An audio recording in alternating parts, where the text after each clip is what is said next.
ఓం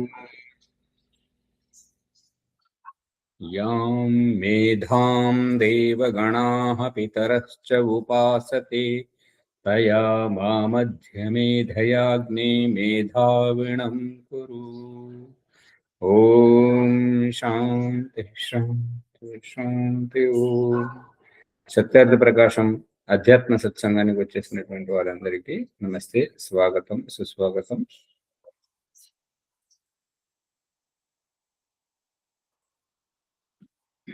విషయంని చెప్పడానికి చెప్తున్నారు కానీ అనుభవోపేతంగా రావట్లేదు. అనుభవోపేతంగా రావడం అంటే సహజమైనటువంటి స్థితిలో శరీరం కదలకుండా ఉండడం మరియు ధ్యానావస్థితమైపోవడం. ఇంద్రియాలు, మనసు కూడా ఇంద్రియమే. ఈ ఇంద్రియాలు అన్నీ నిష్క్రియంగా ఉండి ఆత్మ ఒకటే సక్రియం అవ్వడం ఈ యొక్క అక్రియ ధ్యానంలో అంతర్భాగం.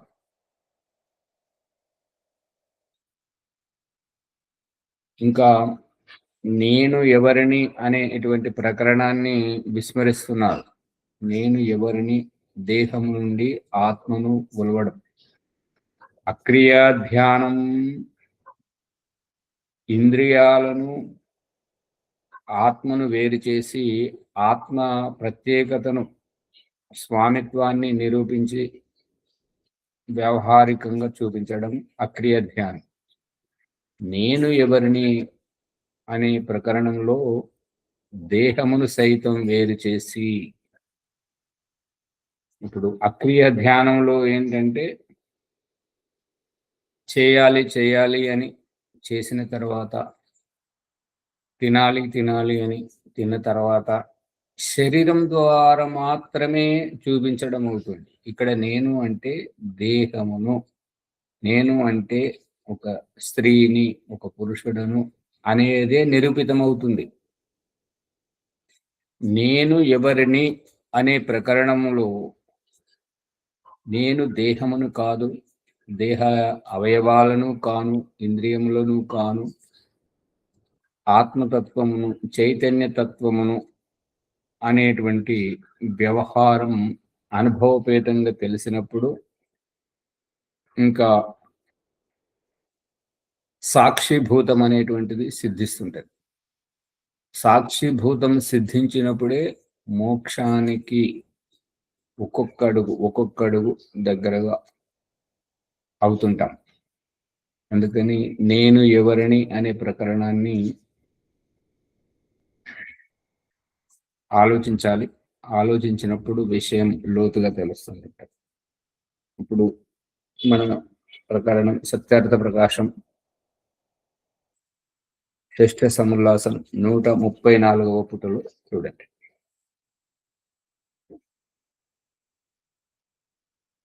రాజాధిరాజా పురుషులకు అందరకు ఈ విషయము లక్ష్యమున ఉంచుకొనదగినది. రాజు పేరు ఒక నిమిత్తము మాత్రమే. రాజుకు వర్తిస్తున్నది, రాజ్యానికే వర్తిస్తున్నది, మనకు వర్తించదు, మన ఇంటి వ్యవస్థకు వర్తించదు, మన ఉద్యోగము, వ్యాపారము, సంస్థలకు, మరి ఆశ్రమానికి దేనికి వర్తించదు అని కాదు. రాజాధిరాజు అంటే ఈ సంస్థను స్థాపించినటువంటి ఇంటి యొక్క ముఖ్య వ్యక్తికి, అందరికీ వర్తిస్తుంటుంటది. సంస్థలకు నడిపించేటువంటి వ్యక్తులకు అందరికీ వర్తిస్తుంటది అని అభిప్రాయం. ఆసనం, ఆసనం అంటే స్థిరత, కదలకుండా ఉండడం. యానం, శత్రువుతో పోరాడడానికి సిద్ధముగా ఉండడం, పోరాడడానికి తత్పరమగడం, తత్పరమై శత్రువుతో పోరాడుట, దీనిని యానం అనబడుతుంది. సంధి, శత్రువులతో కలయిక. కలయిక అంటే శత్రువుతో కలిసిపోవడం సంధి అనబడదు.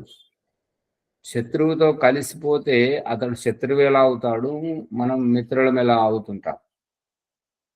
సంధి అంటే గతం గతః, జరిగింది ఏదో జరిగింది అనే విధంగా కలిసిపోవడం కాదు. సంధి అంటే ఒకరికొకరు వాళ్ళ పట్టుదల ఏదైతే, ఈ గొడవలు ఎక్కడవుతుంటాయి వస్తుంటాయి అంటే, ఏ విషయమునైతే మనం అవును అంటామో అదే విషయాన్ని ఎదుటివారు కాదు అంటారు. దీంతో గొడవ కాదు. గొడవ అయ్యేది ఏంటి అంటే, ఆ విషయాన్ని అవును అని ఎందుకు అంటున్నామో దానిని వివరించి చెప్పలేకపోయేటువంటి అసమర్థత ఈ వైపు, కాదు అని వారు ఎందుకంటున్నారో దానిని నిరూపించి చూపలేకపోయేటువంటి అసమర్థత అటువైపు. ఈ అసమర్థతయే కోపము, గొడవలకు కారణం. అందుకని ఆ విషయాన్ని విడమర్చి చెప్పుకోవడం, ఎవరి ఆమ్, శత్రువు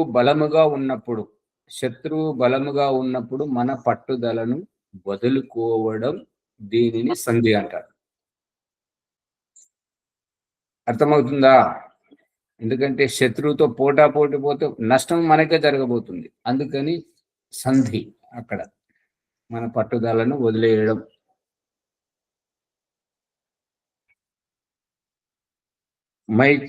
కలయిక అంటే మైత్రి చేయుట.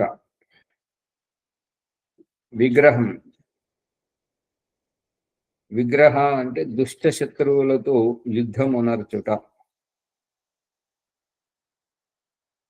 దుష్ట శత్రువులతో యుద్ధమునర్చడం అంటే ఈ విగ్రహం ఏంటంటే, తన ప్రభావానికి మనము తలంచకూడదు.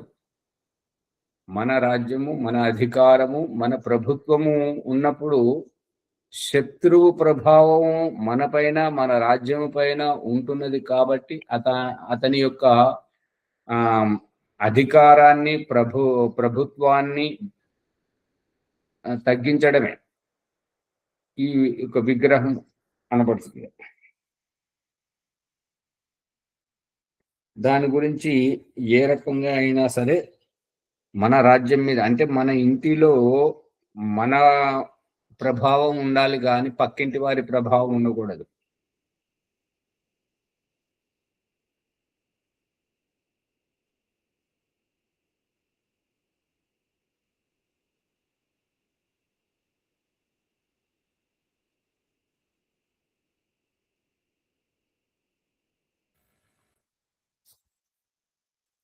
ఆఫ్ అయిందా ఆచార్య?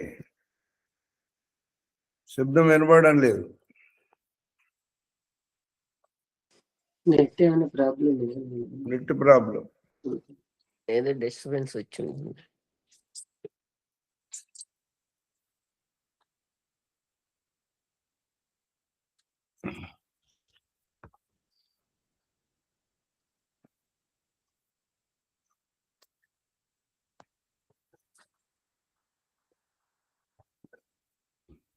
ఓం ఆచార్య.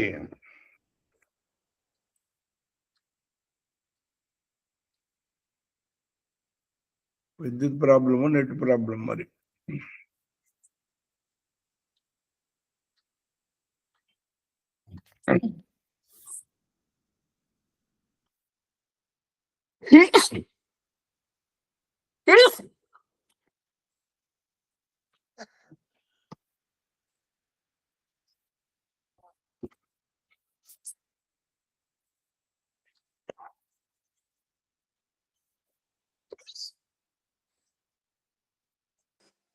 ఏదైనా పాట అన్న పాడండి.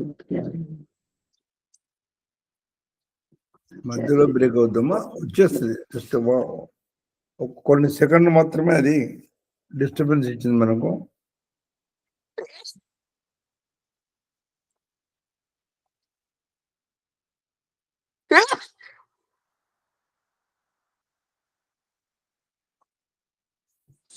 మర్చిపోయినట్టున్నారు విజయ్ గారు పని చేసుకోవడం.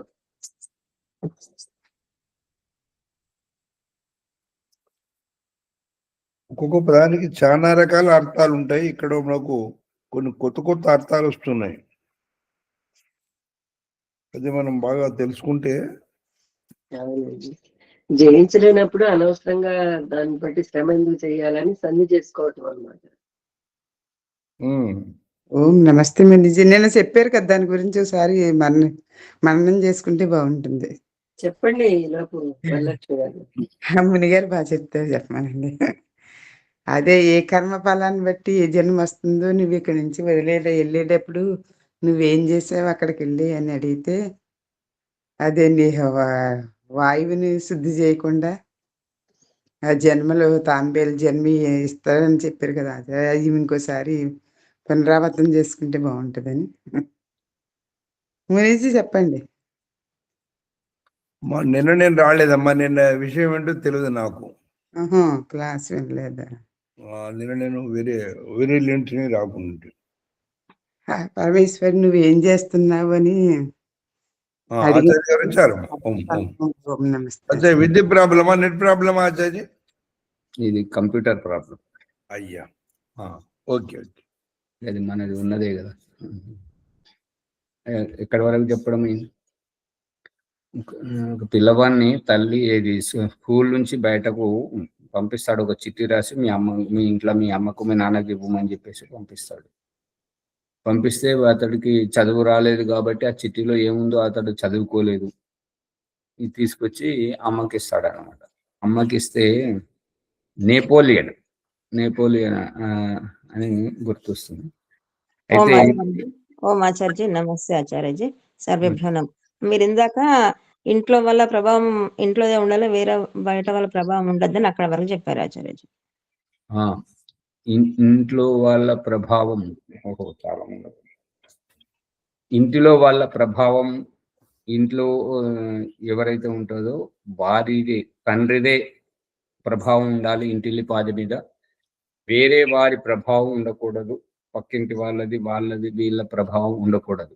ఎవరింటిలో వారి స్వామిత్వం ఉంటేనే ఆ ఇల్లు సుఖశాంతంగా ఉంటుంటది. వేరే వారి ప్రభావం మన ఇంటి మీద చూపిస్తే అక్కడ ఒక ఒరలో 2 కత్తులు ఇమడవు కాబట్టి అక్కడ గొడవలు అవుతుంటాయి. అందుకని దీనికి దృష్టాంతంగా ఏంటంటే విదేశంలో ఓం ఆచార్యజీ, అమ్మా మీరు పక్కింటి వాళ్ళ ప్రభావం అంటే అర్థం కాలేదు ఆచార్యజీ. అంటే ప్రతిదానికి పక్కింటి వాళ్ళ సలహాలు తీసుకోవడము, వాళ్ళ ఇంట్లో ఏది జరుగుతుందో అదే మన ఇంట్లో జరగాలని అనుకోవడం, ఇటువంటివి చేస్తుంటారనమాట. వాళ్ళ ఇంట్లో అట్లా చేస్తున్నారు, ఇట్లా చేస్తున్నారని. వాళ్ళ ఇంట్లో ఎందుకు చేస్తున్నారో అది వేరే విషయం, కానీ మన ఇంట్లో ఆ రకంగా చేయడం, ఇది మన ఇంటి పరిస్థితి, అది వారింటి పరిస్థితి. అందుకని ఒకరి ఇంట్లో జరిగింది అని కానీ ఒకరు చేస్తున్నట్టుగా మనం చేయడం అనేది కాదు. మన ఇంట్లో మన తండ్రి ఎవరైతే ముఖ్యమైన వ్యక్తి ఉంటాడో అతని తోటి ఏకీభవించడం మంచిది. ఓం ఆచార్జీ, నమస్తే. అతను సామర్థ్యం లేనప్పుడు అందరి మాటలు వింటాడు ఆచార్జీ, వింటా ఉంటారు. సామర్థ్యం లేకపోవడం కాదు, సరళత్వం వల్ల ఒకరి మనసు ఎందుకు నొప్పించాలి అనేటువంటిది. దాని కారణంగా పూర్ణ స్వేచ్ఛ, స్వాతంత్రం, అందు గురించి మనోభావాలు కలవకపోవడం వల్ల ఆ రకంగా ఇబ్బంది పడుతుంటారు. తీసుకుంటారు ఆచార్జీ, ఇంట్లో వాళ్ళు సలహాలు తీసుకోరు ఆచార్జీ, వాళ్ళకి తెలియదు అనుకుంటారు ఆచార్జీ. అదే తెలియదు అనుకొని బయట వాళ్ళ సలహాలు తీసుకుంటారు. అదే అయితే నెపోలియన్ బోనాపార్ట్ ఆయన బాల్యంలో కథ ఏంటంటే, అది నెపోలియన్ అనే అనిపిస్తుంది. అతను బడికి వెళితే చదువు రాకపోతే స్కూల్లోంచి ఉపాధ్యాయుడు తీసేస్తాడు, చీటీ మీద రాసి పంపిస్తాడు అనమాట. నీవు చదువుకు, ఈ అబ్బాయిని చదువు బడికి పంపించకండి, ఇతని వల్ల ఇది వేరే వాళ్ళు చెడిపోతారు, ఇతని ప్రభావం వేరే వాళ్ళ మీద పడి వాళ్ళు కూడా చదువుకోకుండా ఉండిపోతారు, కాబట్టి రేపటి నుంచి ఇతనికి బడికి పంపించొద్దు అని చెప్పేసి చీటీ రాసి పంపిస్తాడు. అది తీసుకొచ్చి అమ్మకి ఇచ్చి, అమ్మ నన్ను రావద్దన్నాడు టీచర్ రేపటి నుంచి అని చెప్పేసి అంటాడు. అని ఈ చిట్టి ఇచ్చేయండి అని చెప్పేసి చిట్టిలో చూపిస్తాడు. ఆ అమ్మ తీసి చూసి చాలా బాధపడుతుంది అన్నమాట. కానీ పిల్లవాడు అడుగుతాడు, ఏం రాశాడమ్మా అంటే ఉపాధ్యాయుడు, నన్ను మళ్ళీ రమ్మన్నాడా అని అంటే అందులో ఏం రాశాడంటే, నీ అంత గొప్పవాడు ఎవడూ లేడు, నీవు చాలా తెలివైన వాడివి, నీవు ఒక పెద్ద చరిత్ర సృష్టించగలవు, నీ అంతటి వ్యక్తికి చదువు చెప్పే యోగ్యత తన దగ్గర లేదని చెప్పేసి నా వల్ల కాదు అని చెప్పేసి అన్నాడు అని పిల్లవాడికి చెప్తుంది. అతను చాలా సంతోషపడుతుంటాడు అన్నట్టు. ఇక తల్లి అతన్ని ఎలా తయారు చేస్తుంటది అని అంటే, ఇక ఒక పెద్ద యోద్ధగా తయారు చేసి చరిత్ర సృష్టించేటువంటి విధంగా తీర్చిదిద్ది సమాజం ముందు పెట్టిందన్నమాట. అందు గురించి పిల్లలను ఎప్పుడూ ఎదుటి వారితో పోల్చకూడదు. వాళ్ళలాగా నువ్వు ఇతను ఎట్లా చదువుతున్నాడో చూడు, అతను ఎలా ఉంటున్నాడో చూడు అని చెప్పేసి వాళ్ళతో పోలిక చేయకూడదు. ఆ రకంగా చేయడం వారి వ్యక్తిత్వాన్ని అణిచివేయడమే అవుతుంది. వారిని ప్రోత్సహించాలి. భగవంతుడు మనల్ని పుట్టించాడు అని అంటే మనకు పూర్తి స్వేచ్ఛ స్వాతంత్రాన్ని ఇచ్చాడు. నీ జీవితం, నీ యొక్క కార్యం పనిచేసేటువంటి వేదిక, ప్లాట్ఫారం, మంచి వేదిక. నువ్వు ఏమి కావాలనుకున్నావో నువ్వు ఏమిటో నిరూపించి చూపించు అనేటువంటి పూర్తి స్వేచ్ఛ స్వాతంత్రాన్ని ఇచ్చాడు. మనం ఏం చేస్తుంటాం, ఫలానా వాళ్ళు చదువుతున్నారు, ఫలానా వారు ఇంత పని చేసుకుంటున్నారు, ఉద్యోగం చేసుకుంటున్నారు, పెళ్లి చేసుకుంటున్నారు, నువ్వు ఏది చేయవు, ఏది అని ఈ రకంగా నిరాశ నిస్పృహంగా చేస్తుంటారు అనమాట. అది చేయకూడదు. పిల్లలను చెడగొట్టేటువంటిది ఇక్కడే. వేరే వారితో పోలిక వద్దు. రామునిలాగా కావాలి, కృష్ణునిలాగా కావాలి, ఝాన్సీకి రాణిలాగా కావాలి. ఒకరితో పోలిస్తే వారిలాగా నటించడం తప్ప జీవించడం రాదు. ఇక్కడ జీవితం గురించి భగవంతుడు మనకు జీవితాన్ని ఇచ్చాడు. నువ్వు జీవించు, నువ్వేమిటో చెప్పు అనేటువంటి విధంగా మనకు ఈ జీవితాన్ని ఇచ్చాడు. కాబట్టి మనం ఇంకొకరిలాగా ఏనాటికి కాలేము. ఇంకొకరిలాగా అయితే అది నటన అవుతుందే తప్ప మన జీవితం కాదు. అందుకని పిల్లలకు ఎప్పుడు ఎవ్వరిలాగా ప్రోత్సహించదు. దయానంద సరస్వతి చెప్పింది ఏంటంటే, మనము మనకంటే గొప్పగా ఉన్నటువంటి ఋషి మహర్షులను ఆదర్శంగా తీసుకోవాలి. తదనుగుణంగా గొప్పగా ఎదగడానికి వారిని ఆదర్శంగా తీసుకోవాలి. కానీ ఇప్పుడు ఈ సినిమా హీరోలను, హీరోయిన్లను, వాళ్ళను ఆదర్శంగా తీసుకోవడం వల్ల ఈ సమాజం అంతా తప్పుదోవ పట్టిపోతుంది. ఈ సినిమా హీరోలు, హీరోయిన్లు వాళ్ళు మంచివారు కారా అంటే వారి వ్యక్తిత్వానికి వారి మంచివారు అవునో కాదో, కానీ సమాజంలో వారు ఏమిటనేటువంటిది నటించి చూపిస్తున్నారు. కాబట్టి నటన యొక్క ప్రభావం నటింపజేస్తుంది కానీ జీవింపజేయదు. ఇంతే తేడా. అందరు కెమెరాలు బంద్ చేసి అర్థమవుతుందా లేదా? ఆచార్య ఒక సందేహం.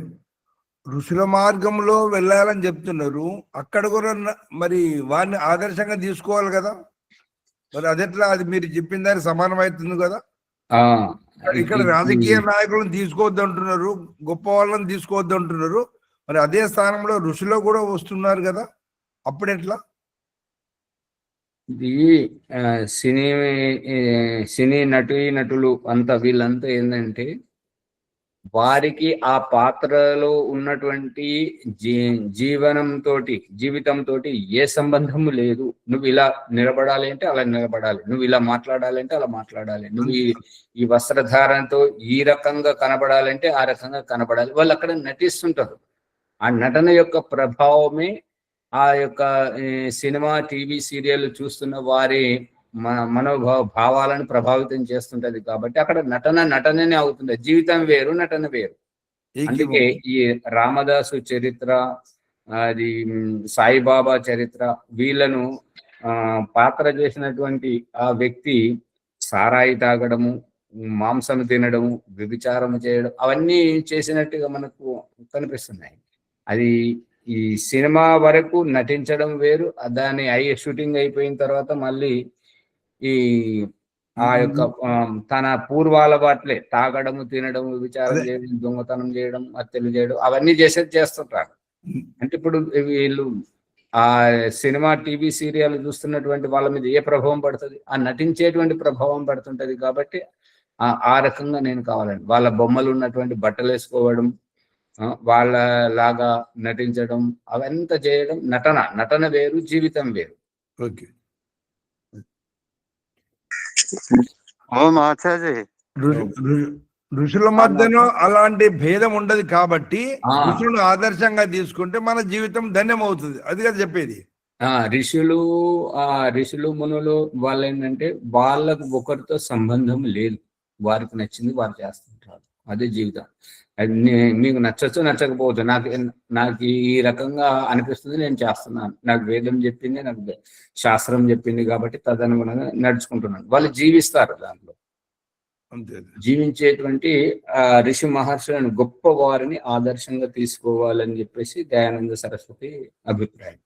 ఇప్పుడు ఈ మనుస్మృతి ద్వారా, ఈ వేద మంత్రాల ద్వారా, ఈ సత్యార్థ ప్రకాశం ద్వారా మనకు చెప్తున్నటువంటిది ఏంటంటే మనకంటే గొప్ప వారి అభిప్రాయం మనం తీసుకోవాలి, మనకంటే నిమ్న స్థరీయులైనటువంటి ఇటువంటి వారిది తీసుకోవద్దు. ఇప్పుడు ఈ వస్త్రాలు వివస్త్రంగా ఉండడము, చీలికలు పేలికలు వేసుకోవడం అదంతా నటన. నన్నెవరో చూడాలి, అందరూ నన్నే చూడాలి, నువ్వే గొప్పగా ఉన్నావా అని అనాలి. దానికోసం నటనే కాదు అది. ఇప్పుడు జరుగుతున్నటువంటిది అదే కదా వస్త్రాల మీద, అందుకని అది సరైనది కాదు. ద్వైధం సేనను 2 విభాగములుగా చేసి జయమును పొందుట. ఇప్పుడు ఏంటంటే సూటిగా ఇది మన విజయం జరగట్లేదు, మన అభిప్రాయం నెరవేరట్లేదు అని అన్నప్పుడు దాంట్లో కొంత భేదభావం. దీంట్లో సామెత ఏంటంటే నేరుగా వేలు పెడితే నెయ్యి రాదు, నెయ్యి రావాలంటే వేలును వంకర చేయాలి. అది సంగతి. దానికే తన సైన్యాన్ని సూటిగా తీసుకెళ్లకుండా ఇక్కడి నుండి తీసుకెళ్ళాలి, మళ్ళీ వెనక నుండి కూడా శత్రువుకు ఊహకందని విధంగా అన్ని వైపుల నుంచి అతన్ని ఆక్రమించి కట్టుదిట్టం చేసి నియంత్రించడం. సంశ్రయం అంటే తాను నిర్బలుడైనప్పుడు బలవంతుడైన మరి యొక్క రాజును ఆశ్రయించడం. తాను అసమర్థుడైనప్పుడు ఏంటంటే శత్రువు బలిష్ఠుడై ఉన్నాడు, మరి అతని ముందు తన సామర్థ్యం సరిపోవట్లేదు, అలాంటప్పుడు ఇంకొకరితో సంధి ఏర్పరచుకొని అతని బలముతో ముందుకు వెళ్ళడం. ఇప్పుడు రామాయణంలో జరిగినటువంటిది ఏంటి అంటే వాలికి రామునికి శత్రుత్వం ఏంటి? శత్రుత్వం ఏం లేదు, అతనెవరో వీరెవరో ఎవరికి తెలియదు. కానీ సుగ్రీవుని తన పక్షాన చేర్చుకోవాలి అంటే సుగ్రీవుడు వాళ్ళిద్దరు అన్నదమ్ములు అయినప్పుడు వాళ్ళిద్దరి కొట్లాటలో సుగ్రీవుడు నెగ్గలేకపోతున్నాడు. వాలి పెద్దవాడు, బలిష్ఠుడు కాబట్టి అతని ముందు సుగ్రీవుని సామర్థ్యం సరిపోతలేదు. అందుకే సుగ్రీవుడు ఏం చేసుకున్నాడు, అన్నను గెలిస్తే నాకు ఎదురే లేదు అనేటువంటి అభిప్రాయంతో రామునితో ఏకీభవించినప్పుడు రాముడు నేరుగా వాలి ముందుకు రాలేడు. ఎందుకు రాలేడు అంటే నువ్వు నాతో ఎందుకు కొట్లాడుతున్నావు, నీకు నాకు సంబంధం ఏంటి అనేటువంటి విధంగా ఉన్నప్పుడు ఆ మారు వేషంలో అనుకోని చెట్టు చాటున దాక్కొని కానండి ఏదైనా సరే ఆ రకంగా మోసపూరితంగా వాళ్ళని వధించాడు అన్నమాట.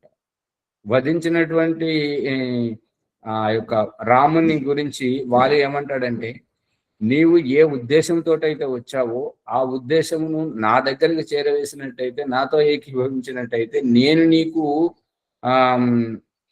సిద్ధం చేసి పెట్టేవాడిని కదా, ఈ మాత్రం దానికి నువ్వు నాతో వైరం పెట్టుకుని నన్ను ఈ రకంగా దొంగ దెబ్బ తీసావు అని చెప్పేసి వాలి అంటుంటాడు అన్నమాట. అర్థమవుతుందా లేదా? అదే ధర్మాధర్మాల మధ్యలో వెళ్ళవలసి వచ్చింది రాముడు, లేకపోతే వెళ్ళవలసిన అవసరం లేదు ఆచార్య. ధర్మాధర్మాల గురించి కాదు, తన సామర్థ్యాన్ని పెంచుకోవడం గురించి. రామునికి కావాలి సైన్యం కావాలి, మంచి తనతో పాటు పోరాడే వాళ్ళు కావాలి. ఇప్పుడు వాలిని జయిస్తే వాలి సైన్యము, సుగ్రీవుని సైన్యం వాళ్ళంతా ఈ రాముని పక్షాన వస్తుంటారు కదా, దాని గురించి. ఈ 6 విధములకు కర్మలు యోగ్యతను అనుసరించి కార్యమును విచారించి అందు ఉపయుక్తములు చేయవలెను. అంటే ఉపయుక్తములు అంటే ఏది చేయాలో దానిని మాత్రమే చేయాలి, ఏది పడితే అది చేయకూడదు. సంధి విగ్రహాదులన్నీ 2 విధములుగా ఉండును, వానిని రాజు బాగుగా ఎరగవలెను. సంధి విగ్రహం ఈ 2 రకాలుగా ఉంటుంటాయి. ముఖ్య వ్యక్తి ఎవరైతే ఉంటారో, స్వామి ఎవరైతే ఉంటారో, నాయకుడు ఎవరైతే ఉంటారో ఆ రాజు బాగా తెలుసుకోవాలి వాటిని గురించి. అందుకని ఇప్పుడు సంధి అంటే ఏంటో చెప్తున్నాడు. శత్రువులతో మైత్రి చేయుట. శత్రువులతో మైత్రి చేయుట ఇది సరైనటువంటి భాష కాదు. శత్రువులతో మైత్రి చేయడం అని అంటే మన వైరాన్ని వదిలిపెడితే శత్రువు బలపడతాడా, మనం బలపడతామా? శత్రువే బలపడతాడు. అందుకని ఇక్కడ దాని రహస్యాన్ని విప్పి మరీ చెప్తున్నాడు. ఏంటంటే శత్రువులతో మైత్రి చేయుట అంటే నమ్మించడం. మన పంథమే నెగ్గాలి అని అన్నప్పుడు, మన ప్రయోజనం సిద్ధించాలి అని అన్నప్పుడు శత్రువులతో మైత్రి చేయటం, లేక అందులకు విపరీతముగా నడుచుకొనుట అని 2 విధములు. అయితే శత్రువులతో ఏకీభవించడం లేదా శత్రువుకు ఇప్పుడు ఇది ఏమంటే శివగంజి గురుకులం నుంచి ఆ ఆచార్య పేరు గుర్తొస్తలేదు, వారు వచ్చారు హైదరాబాద్కు. వచ్చినప్పుడు వారు ఓంప్రకాష్ కలిసి ఒకరింటికి వెళ్ళినప్పుడు అక్కడ చర్చ జరుగుతుందన్నమాట. ఆ యొక్క ఆచార్య యొక్క కుమారుడు అతన్ని అడగడం అయింది, నువ్వు పెద్దగా అయినాక ఏమవుతావు అని అంటే, మంచి పౌరుణ్ణి, యుద్ధం చేసేవాడిని అవుతాడు. మరి యుద్ధం చేస్తే నువ్వు పోరాడితే నీకు శత్రువులు ఎక్కువైతారు కదా అంటే అతనేమంటాడంటే, నేను శత్రువుని అయిపోతా.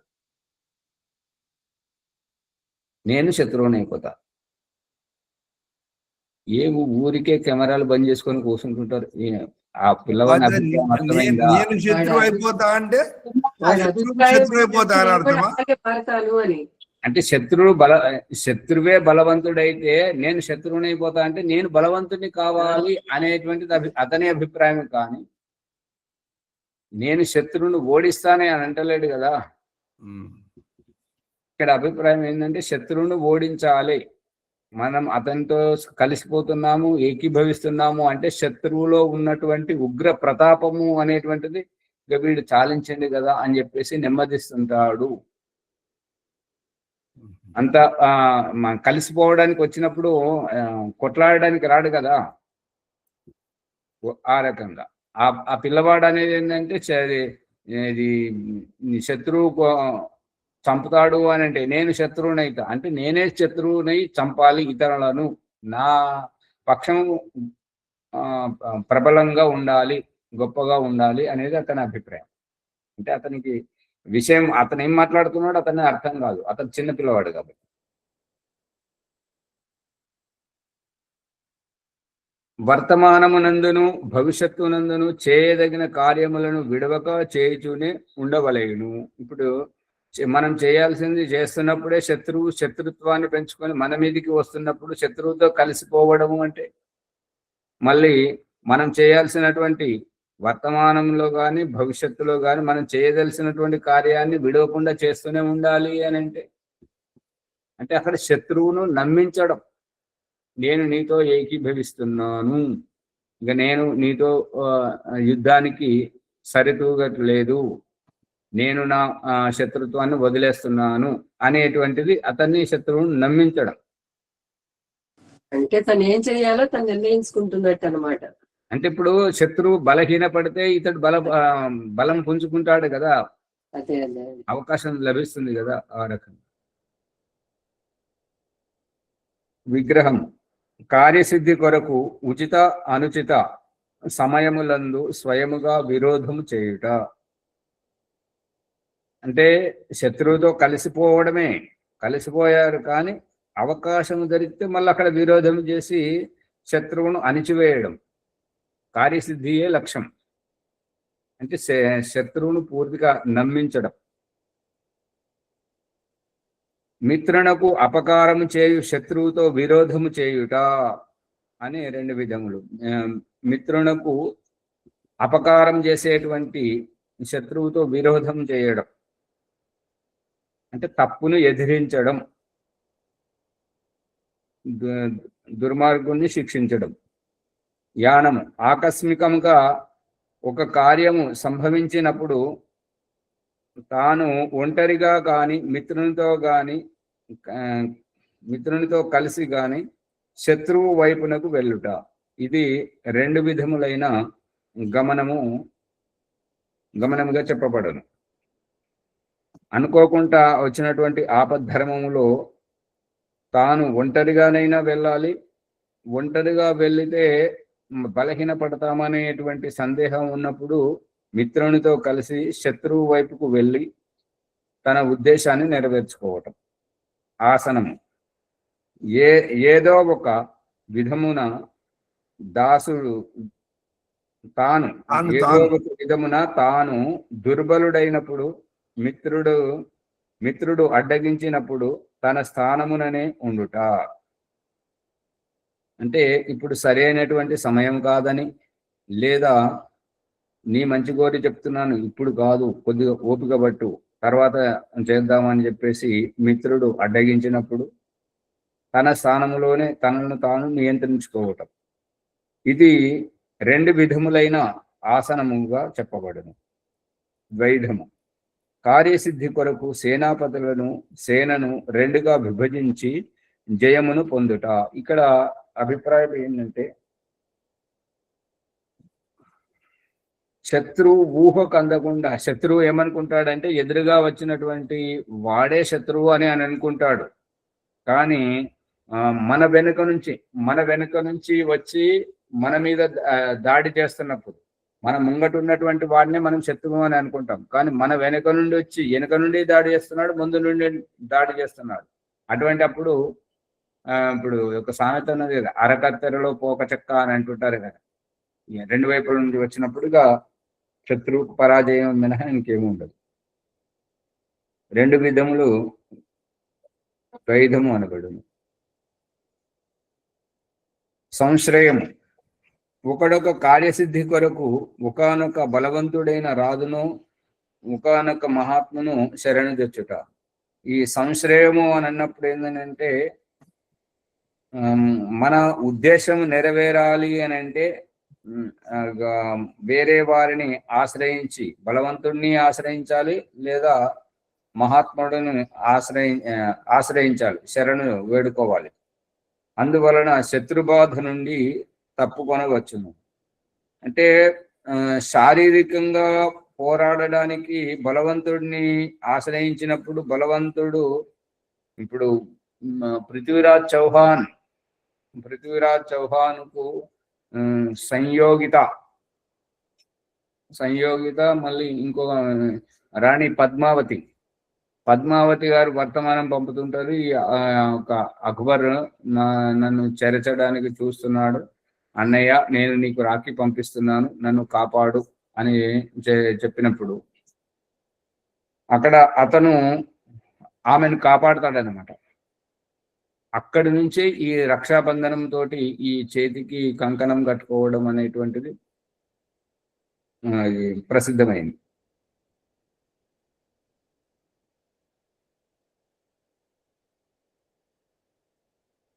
ఇంకా మహాత్మును ఆధ్యాత్మిక విషయంలో మనం ఏదంటే అది ఖండించడము, మన అభిప్రాయాన్ని నెగకుండా చేయడం అలా అయినప్పుడు మహాత్ముడు అయినటువంటి వారు వారి అభిప్రాయంలో చాలా గొప్పగా ఎదుగుతున్నప్పుడు అటువంటి వారిని ఆశ్రయించి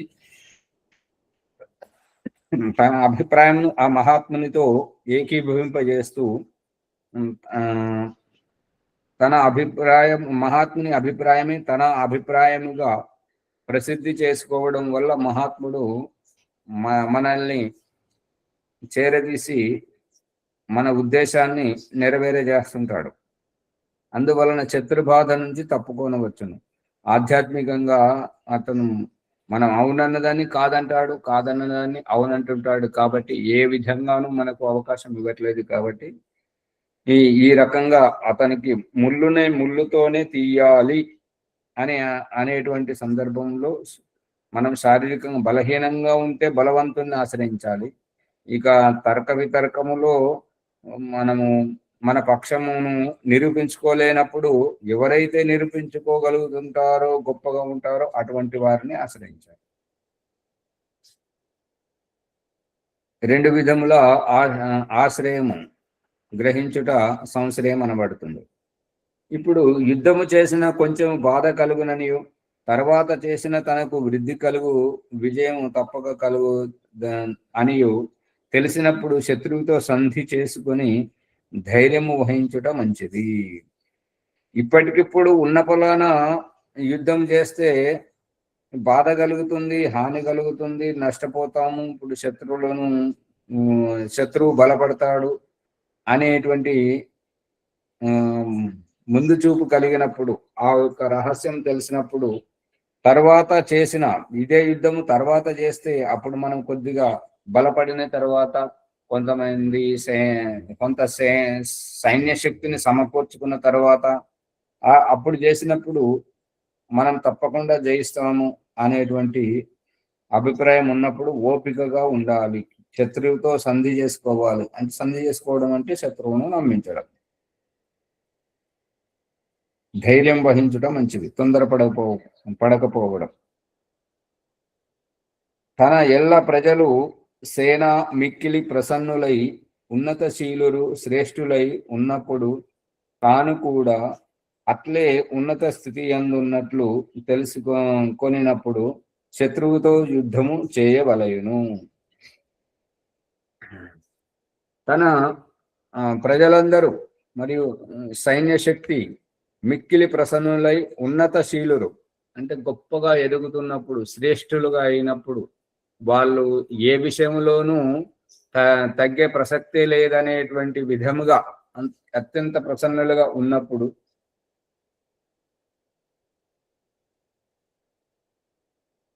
ఉన్నతశీలురు శ్రేష్ఠులై ఉన్నప్పుడు తాను కూడా అట్లే ఉన్నత స్థితి అందు ఉన్నట్లు తెలుసుకొనినప్పుడు, ఇప్పుడు మనకి ఇంత సైన్యం ఉన్నారు, ప్రజలు ఈ రకంగా సహకరిస్తున్నారు కాబట్టి మనకు ఏ లోటు లేదు అని భావించినప్పుడు యుద్ధముకు ముందుకు వెళ్ళాలి అనేది అభిప్రాయం. తన బలము సేన హృష్టపుష్టమై ప్రసన్న భావంతో ఉండి శత్రుబలము తన బలము కంటే విపరీత స్థితిలో ఉన్నట్లు తెలుసుకున్నప్పుడు శత్రువుతో యుద్ధము చేయుటకు దాడి చేయవలెను. ఇప్పుడు పాకిస్తాన్ భారతదేశంతో కాలు దుబ్బుతుంది అని అంటే నేను అమెరికాతో ఏకీభవించాను కాబట్టి ఇక నాకు ఎదురేముంది అనేటువంటి అమెరికా భుజం మీద తుపాకీ పెట్టి భారత్ మీద గురి పెడుతుంది అన్నట్టుగా. అర్థమవుతుందా? అందుకని అది అసమర్థ స్థితిలో సమర్థనుగా నటించడానికి ప్రయత్నం చేయడం, నష్టం అనుభవించడం అనేటువంటిది జరుగుతుంటది అటువంటి సందర్భం.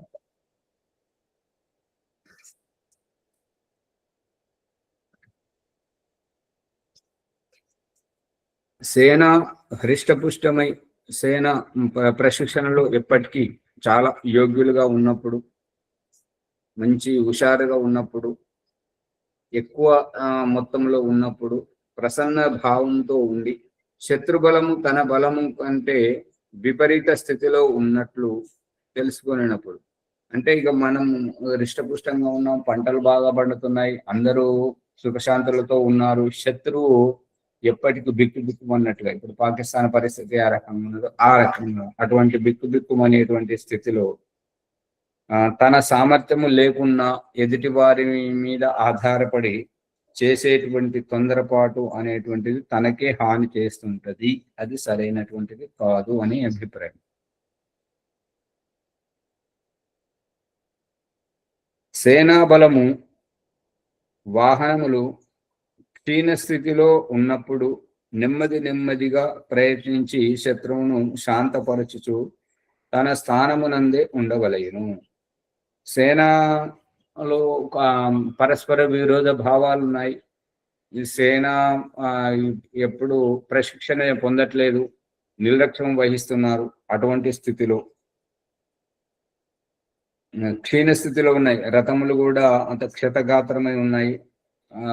గుర్రములు కానీ ఇంకా తోపులు, ఇప్పుడు ఫిరంగులు అవన్నీ సరైనటువంటి స్థితిలో లేనప్పుడు నెమ్మదిగా ప్రయత్నించి శత్రువును శాంతపరుచుకున్నావు. నీకు ఎందుకు, నువ్వు బలవంతుడే కదా, నీ అంత సామర్థ్యం ఎవరికి ఉన్నది, నిన్ను ఎదిరించేవాడు ఎవడున్నాడు అనేటువంటి విధంగా అతన్ని పొగుడుతూ అతని ఉద్రేకాన్ని శాంతింపజేసి పరిస్థితిని చేజిక్కించుకోవాలి అనేటువంటిది అభిప్రాయం. తన స్థానమునందే ఉండడం అంటే ఇక తన నియంత్రణలో తాను ఉండడం. శత్రువు మిక్కిలి బలవంతుడుగా ఉన్నట్లు రాజు తెలుసుకున్నప్పుడు తన సేనను ద్విగుణము చేసియో 2 విధములుగా విభజించియో తన కార్యమును సిద్ధము చేసుకొనవలెను. అంటే శత్రువు బలవంతుడుగా ఉండి ఏ విధంగానూ నియంత్రణలోకి రానటువంటి స్థితిలో ఉన్నట్టయితే అటువంటి అప్పుడు ఏం చేయాలంటే మన సైన్యాన్ని రెండింతలు చేసుకోవాలి, లేదంటే 2గా విభజించి ఈ వైపు నుంచి ఆ వైపు నుంచి 2 వైపుల నుంచి ఆక్రమణ చేయాలి అనేటువంటిది అభిప్రాయం.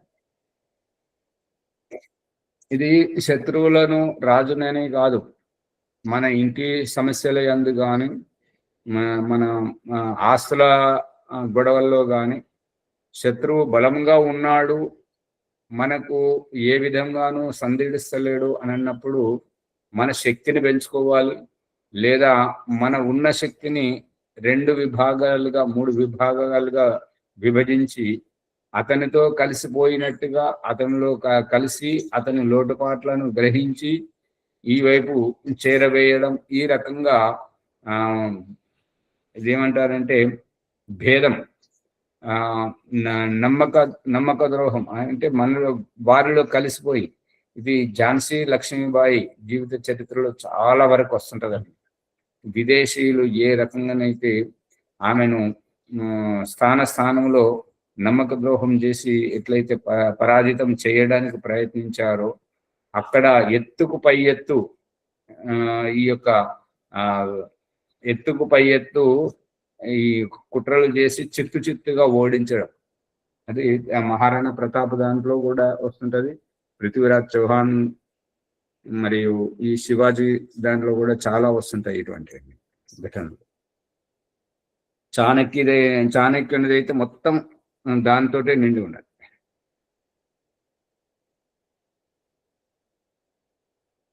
బలవంతులైన శత్రువులు తనపై దండయాత్ర చేయనున్నారని తెలిసినప్పుడు వెంటనే బలవంతుడు ధనవంతుడునైన రాజును ఆశ్రయింపవలయును. బలవంతులైన శత్రువు తనపై దండయాత్ర చేయనున్నారని తెలిసినప్పుడు వెంటనే బలవంతుడు ధనవంతుడునైన రాజును ఆశ్రయించాలి. ధనవంతుడైన రాజును ఆశ్రయిస్తే ఏంటంటే ఆర్థికంగాను ఖర్చు చేయగలడు. మరి బలవంతుడు కాబట్టి మనకు సహకరిస్తే మన బలం 2 3 అవుతుంటది. కాబట్టి శత్రువులు చిత్తుగా ఓడించవచ్చు అనేటువంటిది అభిప్రాయం. తన ప్రజలు సేనయు శత్రువుల బలమును నిగ్రహించి అడ్డగించినప్పుడు సర్వ విధముల వారికి తగిన సేవ గురువునకు వలె నిత్యము చేయవలెను. తన ప్రజలు సేనయు శత్రువుల బలమును నిగ్రహించేసి, అంటే శత్రువుల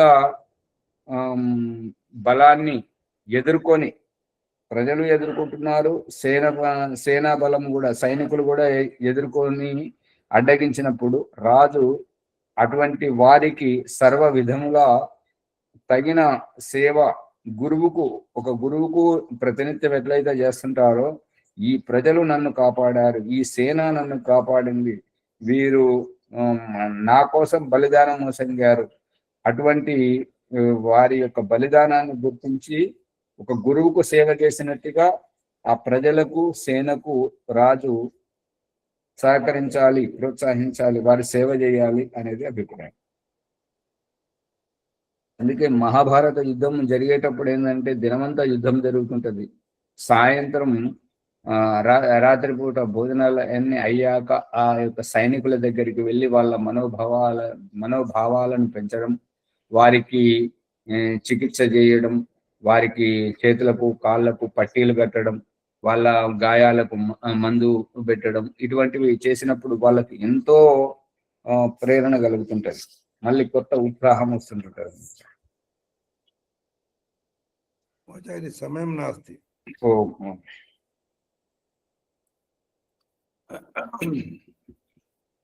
ఆచార్య ఓంప్రకాష్ గారి ధన్యవాదములు. ఆధ్యాత్మిక విద్య జ్ఞానగంగా సత్యప్రకాశాన్ని మనము లోతుగా అర్థం చేసుకుంటున్నాం, చదువుతున్నాము, సత్సంగం చేస్తున్నాము. రాజు యుద్ధం లోపల ఎలాంటి నీతిని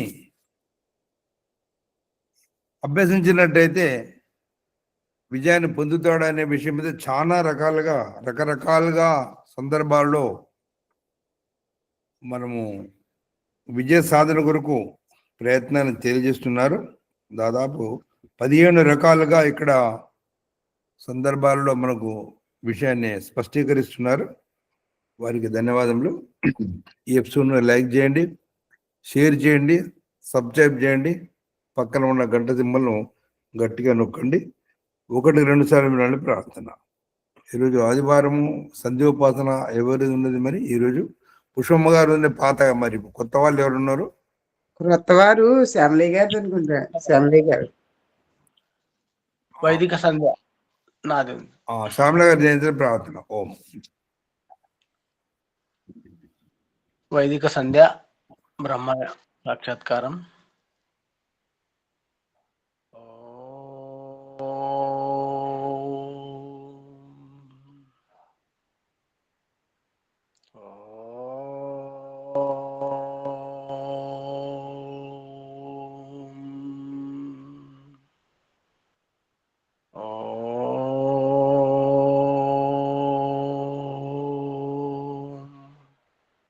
పుట్టబోయే శిశువు ఆత్మభావన భగవంతుని ప్రార్థిస్తుంది ఏమనగా,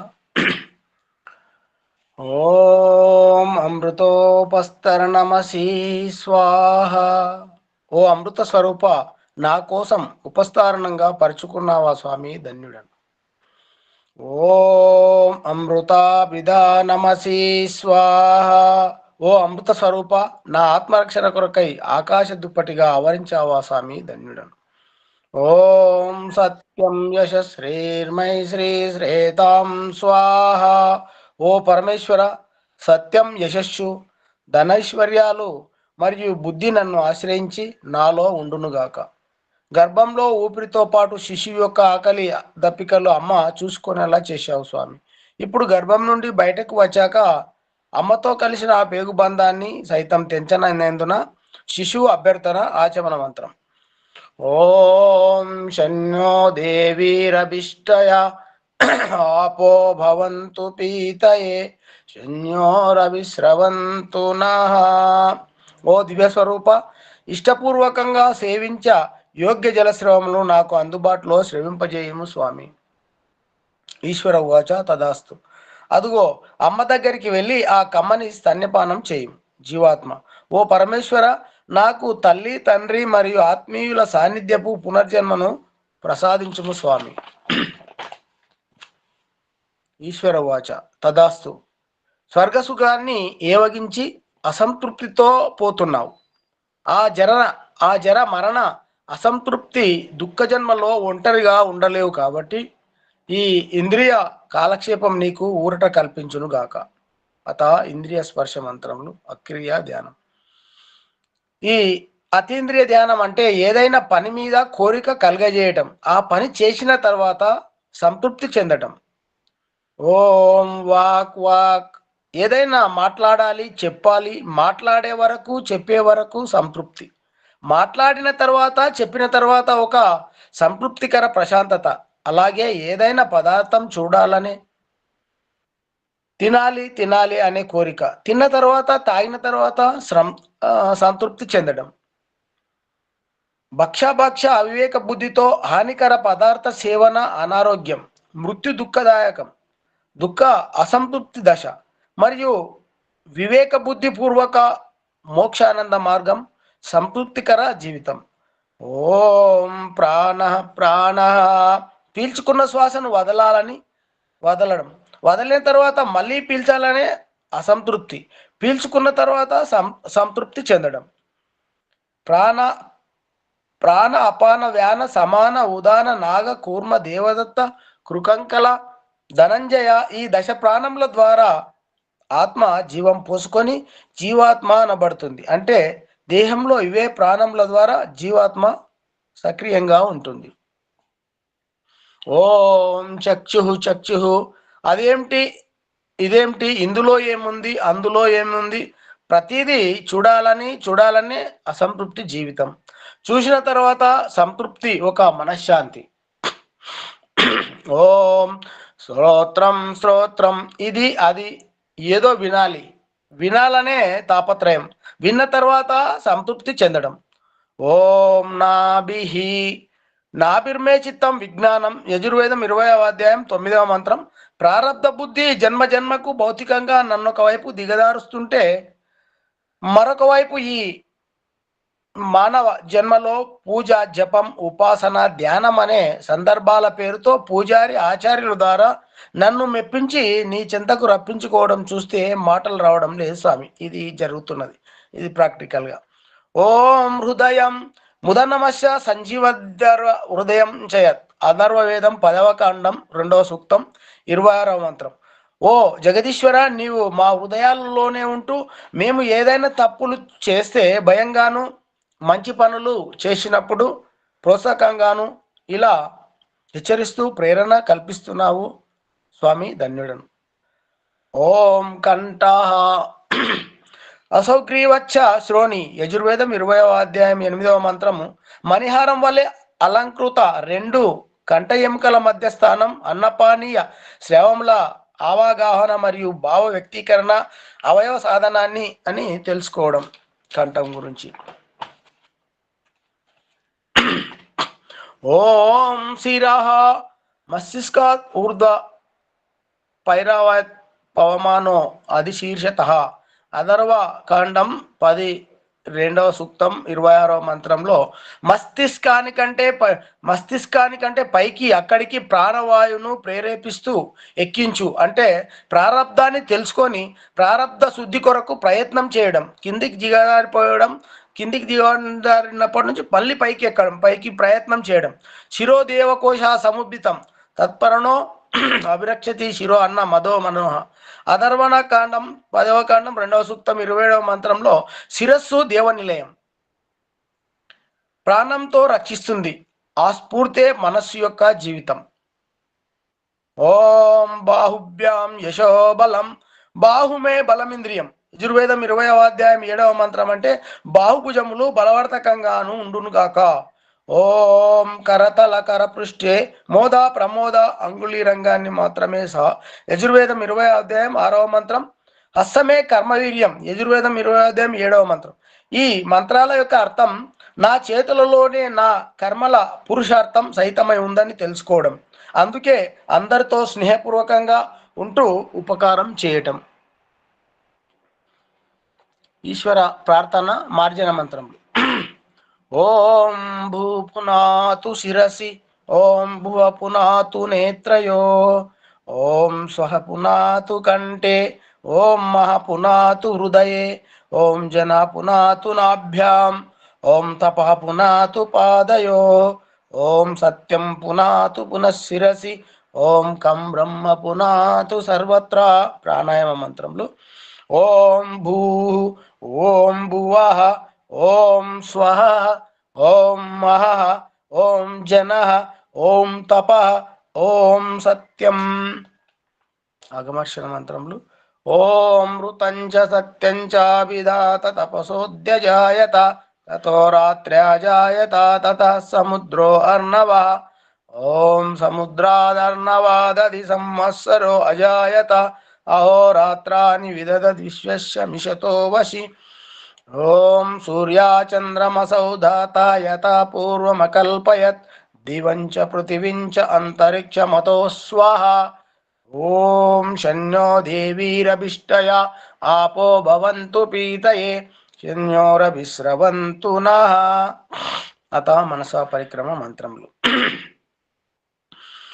ఓం ప్రాచీదిదగ్నిరధిపతిరచితో రక్షితాదిత్య ఇషవః తేభ్యో నమో అధిపతిభ్యో నమో రక్షతృభ్యో నమ ఇషుభ్యో నమ ఏభ్యో అస్తు యోస్మాన్ దేష్టియం వయం దిస్మస్తంభోజం వేదద్మా. తూర్పు దిక్కు భగవంతుడు ఉన్నాడని, మమ్మల్ని రక్షిస్తున్నాడని తెలుసుకోవడం. అదేవిధంగా దక్షిణ దిక్కు ఓం దక్షిణాదింద్రోధిపతి రక్షిరాజీ రక్షితా పితర ఇషవా తేభ్యో నమో అధిపతిభ్యో నమో రక్షతృభ్యో నమ ఇషుభ్యో నమ ఏభ్యో అస్తు యోస్మాన్ ద్వేష్టియం వయం దిస్మస్తంభోజం వేదద్మః. దక్షిణ దిక్కు కూడా ఉండి ఎల్లప్పుడూ రక్షిస్తున్నాడని. ఓం ప్రచేదిగ్వరుణోధిపతి పృథాకో రక్షితాన్నమిషవః తేభ్యో నమో అధిపతిభ్యో నమో రక్షతృభ్యో నమ ఇషుభ్యో నమ ఏభ్యో అస్తు యోస్మాన్ ద్వేష్టియం వయం దిస్మస్తంభోజం వేదద్మః. దక్షిణ దిక్కు తర్వాత పడమర దిక్కు భగవంతుడు రక్షిస్తున్నాడని.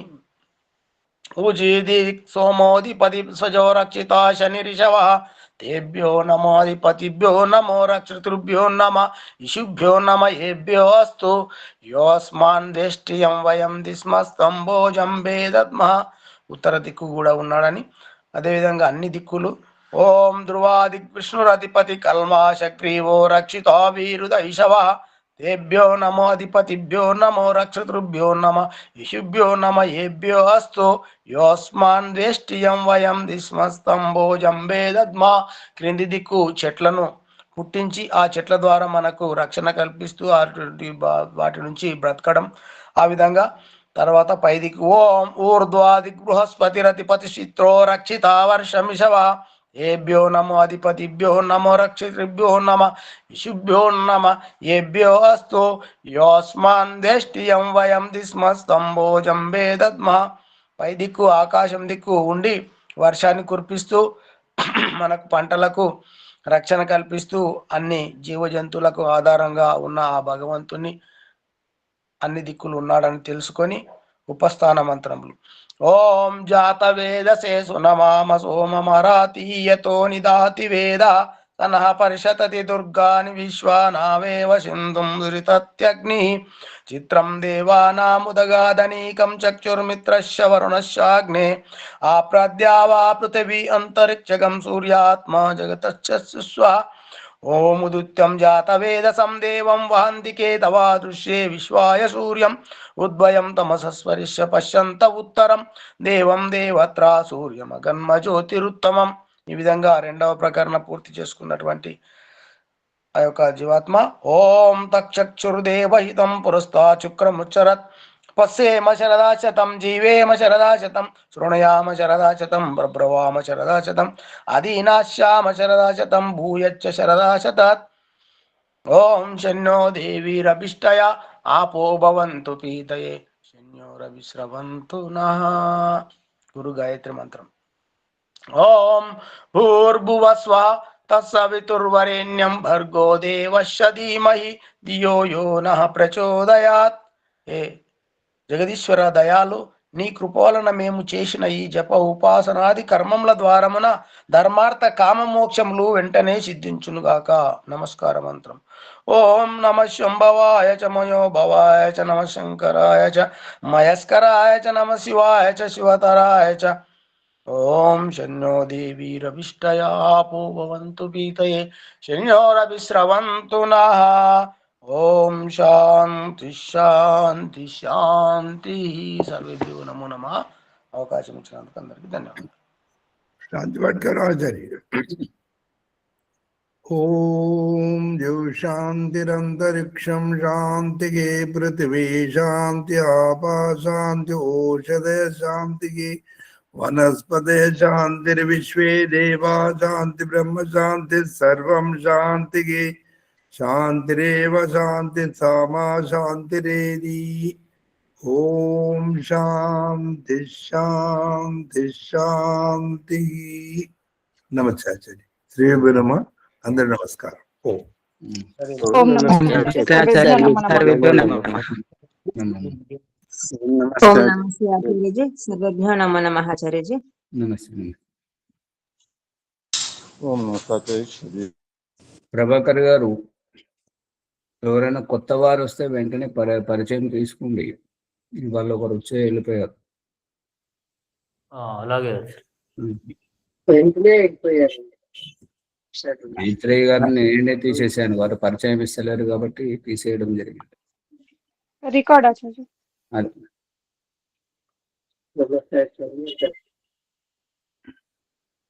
ఆచార్య నమస్తే. ఇంకొక ఆవిడ హైమావతి గారని లింక్ పంపించమన్నారు ఆచార్జీ. నెంబర్ పంపించమంటారా? మీకు పంపించండి. మీకు పంపించమంటారా ఆచార్జీ? పుష్పమ్మకు పంపించినా సరే, నాకు పంపించినా సరే, ఎవరైనా సరే సరే సరే.